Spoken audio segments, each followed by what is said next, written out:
الحمد لله الذي أنزل على عبده الكتاب ولم يجعل له عوجا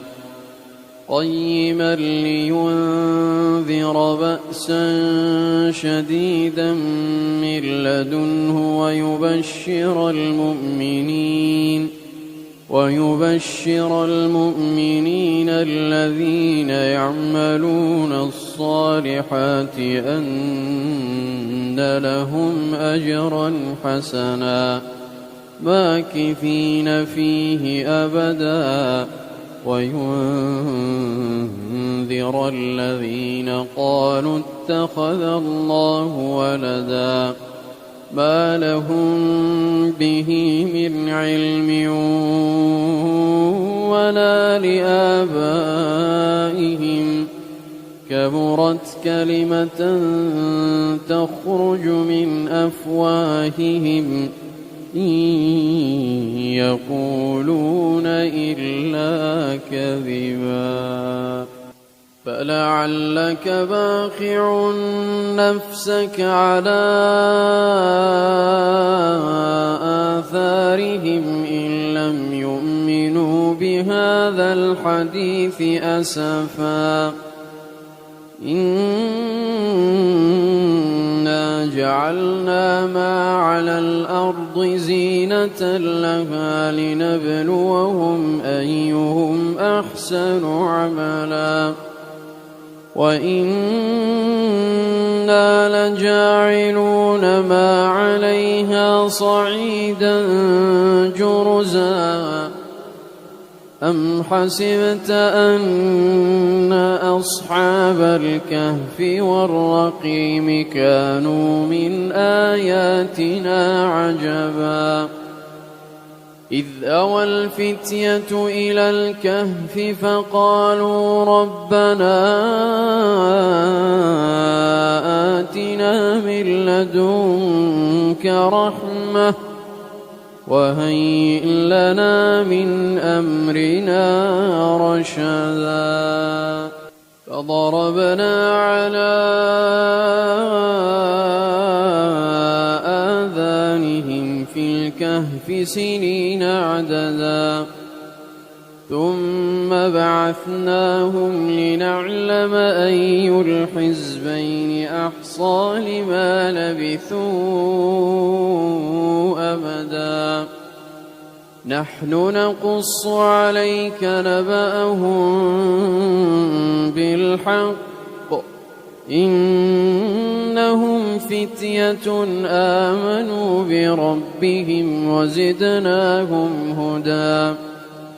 وربطنا على قلوبهم إذ قاموا فقالوا ربنا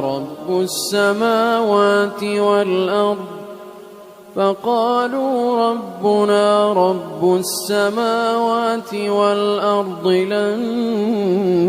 ندعو من دونه إلها لقد قلنا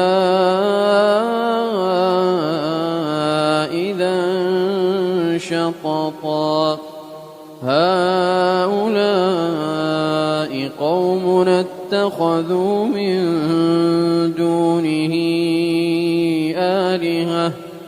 لولا يأتون عليهم بسلطان بين فمن أظلم ممن افترى على الله كذبا وإذ اعتزلتموهم وما يعبدون إلا الله فأووا إلى الكهف ينشر لكم ربكم من رحمته ويهيئ لكم من أمركم مرفقا وترى الشمس إذا طلعت تزاور عن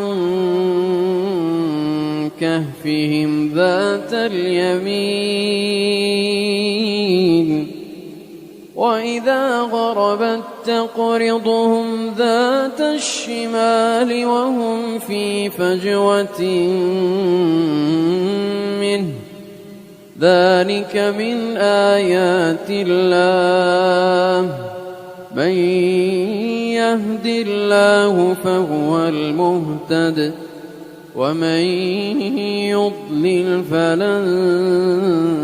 تجد له وليا مرشدا وتحسبهم أيقاظا وهم رقود ونقلبهم ذات اليمين وذات الشمال وكلبهم باسط ذراعيه بالوصيد لو اطلعت عليهم لوليت منهم فرارا ولملئت منهم رعبا وكذلك بعثناهم ليتساءلوا بينهم قال قائل منهم كم لبثتم قالوا لبثنا يوما أو بعض يوم قالوا ربكم أعلم بما لبثتم فابعثوا أحدكم بورقكم هذه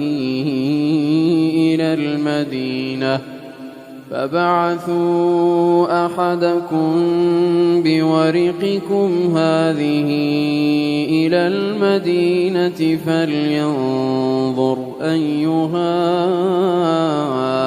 أزكى طعاما فليأتكم برزق منه وليتلطف ولا يشعرن بكم أحدا